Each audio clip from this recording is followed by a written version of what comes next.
Muy buenas noches, profesora Marilyn Blaidesel. Es un placer para nosotras, las integrantes de este grupo, presentar para usted un pequeño viaje a través de las asignaciones 5, 6 y 7. Las compañeras del grupo son Aidmet Garay, Yaneisi Betegón, Rosa Rodríguez, Jenisbe Salazar y mi persona, Bielka Anderson.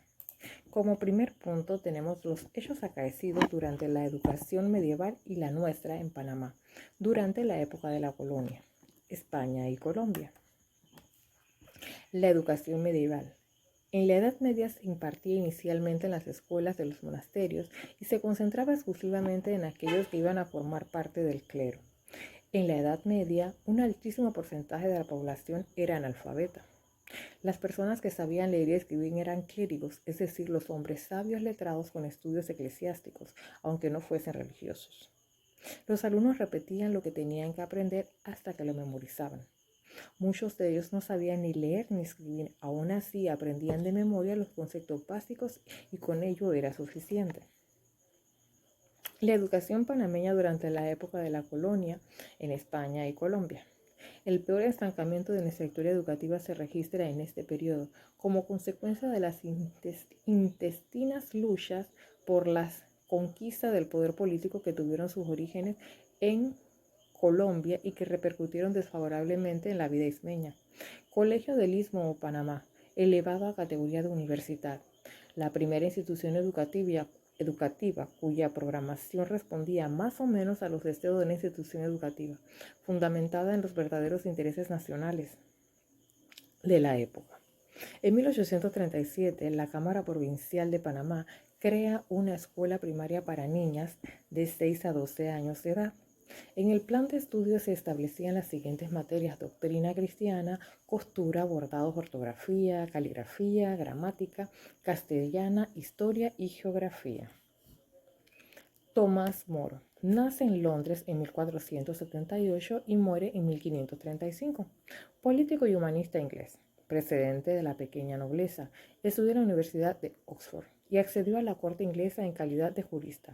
Su obra más relevante como pensador político fue Utopía, en 1516. En ella criticó el orden político, social y religioso establecido bajo la fórmula de imaginar como antítesis con una comunidad perfecta. Su modelo estaba caracterizado por la igualdad social, la fe religiosa, la tolerancia y el imperio de la ley, combinado la democracia en la unidad de base con la obediencia general a la planificación racional del gobierno. Sus aportes en la educación. Aunque estudió Derecho, su interés se centró en la ciencia, la teología y la literatura. Escribió comedias y estudió la literatura griega y latina.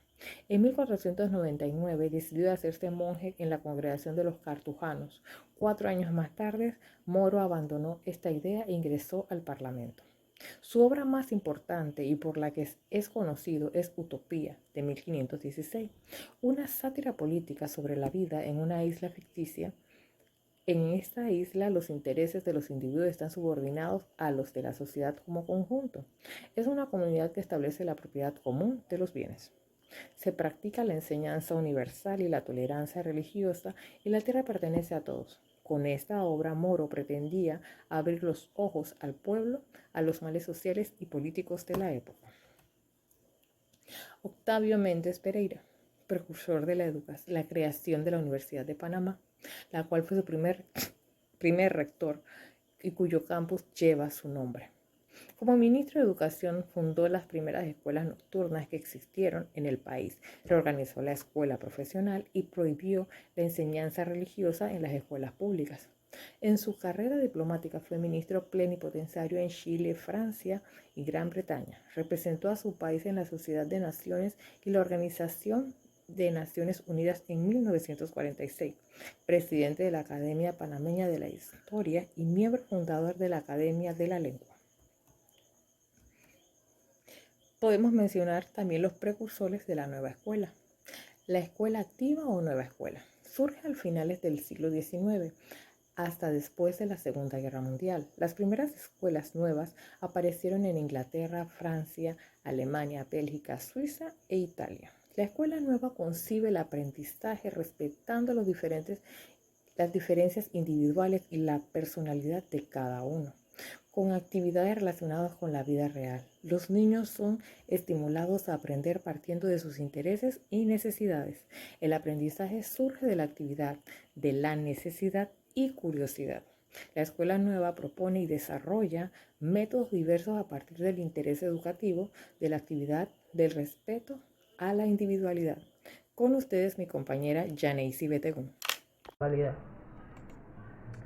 Federico Froebel fue pedagogo alemán creador de la educación preescolar y del concepto de jardín de infancia, llamado el pedagogo del romanticismo. Descubrió su vocación por el magisterio en 1805 en una Musterschule o escuela secundaria de Frankfurt, donde se enteró de las novedosas ideas pedagógicas de Johann Heinrich Pestalozzi. Más tarde trabajaría con él en persona en Suiza y desarrollaría su teoría educativa. El jardín infantil, el Kindergarten de Froebel, en 1840 acuñó el término Kindergarten o jardín de infancia para este sistema de enseñanza fundado en el juego. Para Froebel, en el kindergarten se consideraban como pequeñas plantas de un jardín del que el maestro es el jardinero. El niño se expresa a través de las actividades de la percepción sensorial, el lenguaje y el juguete.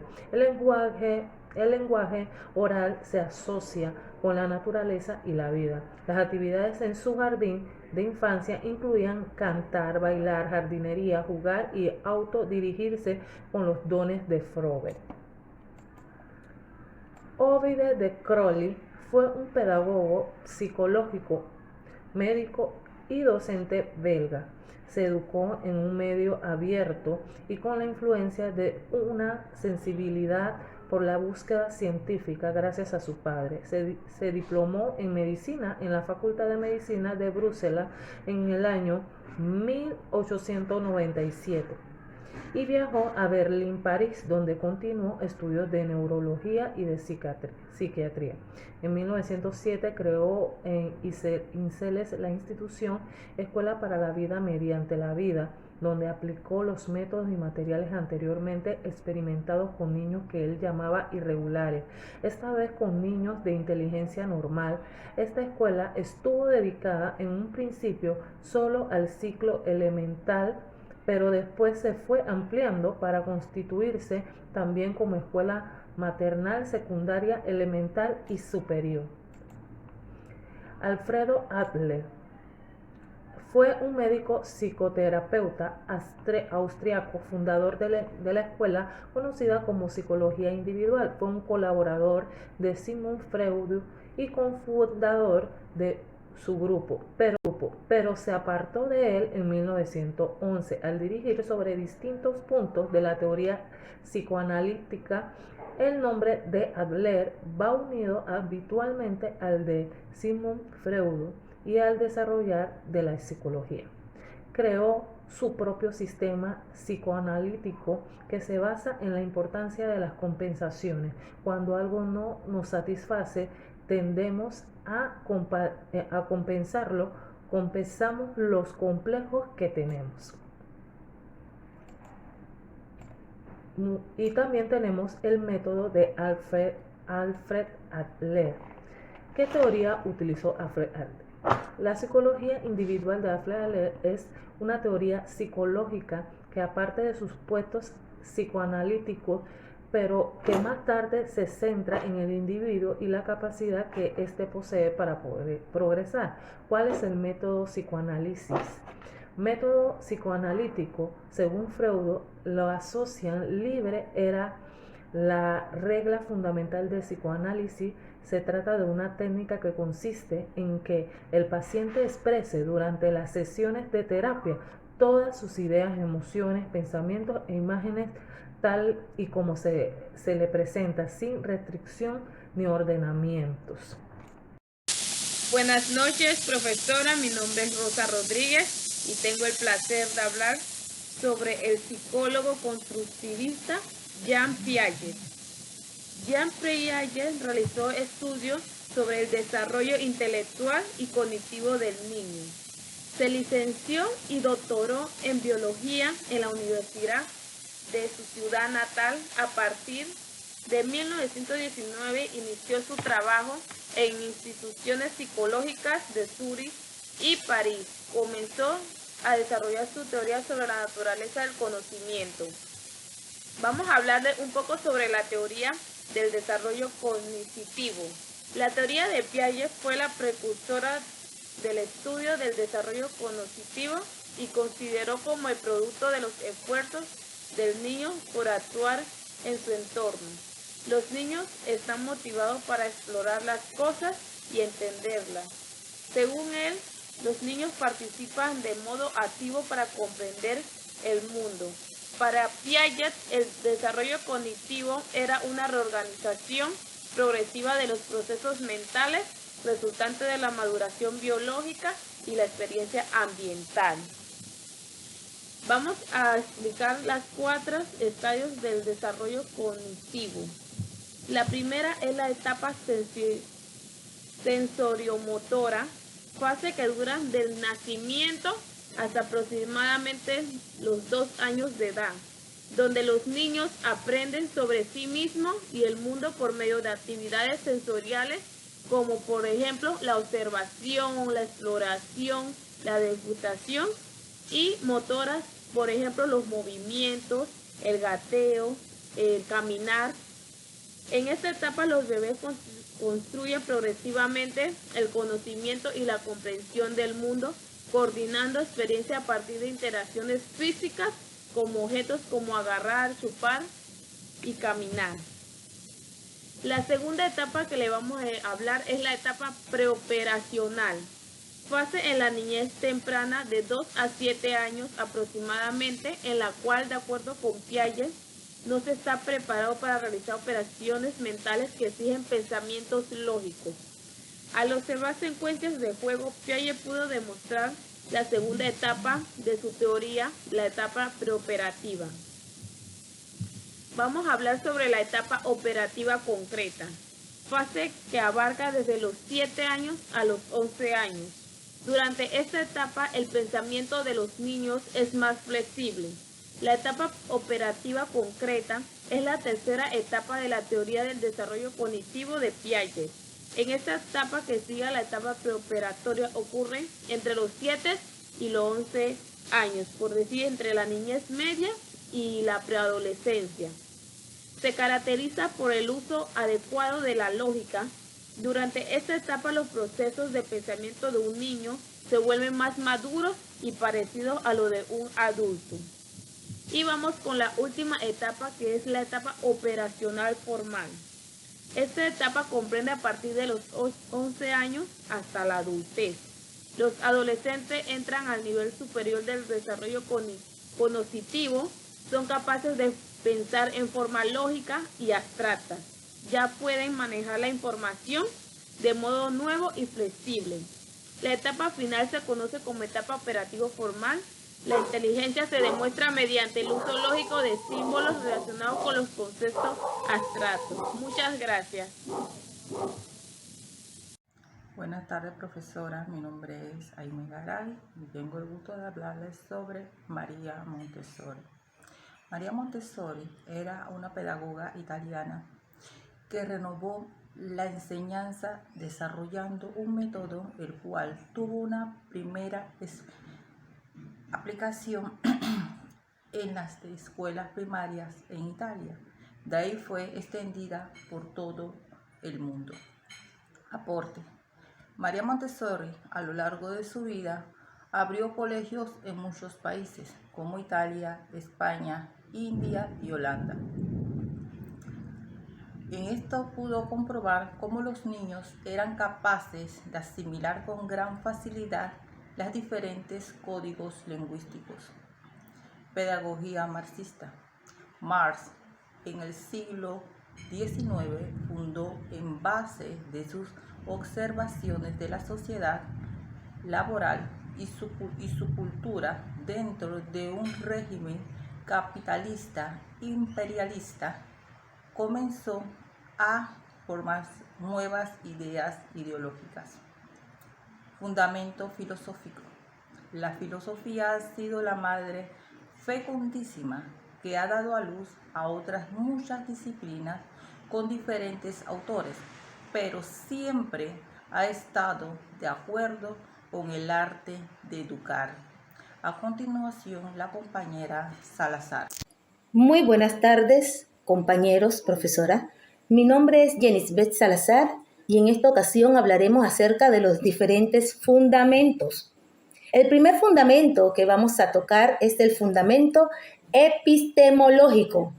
La epistemología se dedica al estudio de la estructuración y fundamentación de los conocimientos científicos y es una rama de la filosofía. Trata de encontrar la naturaleza de conocimiento de una ciencia en particular o de la forma en que se construyen conocimientos al interior de las diferentes ciencias, su validez y legitimidad.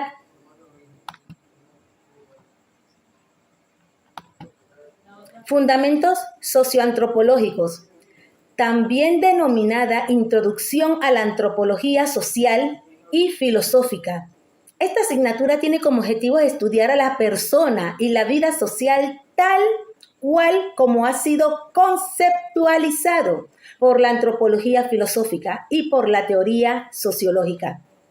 Es así que esta asignatura tiene por objeto presentar los temas o los problemas principales que se han preocupado del desarrollo y la disciplina antropológica.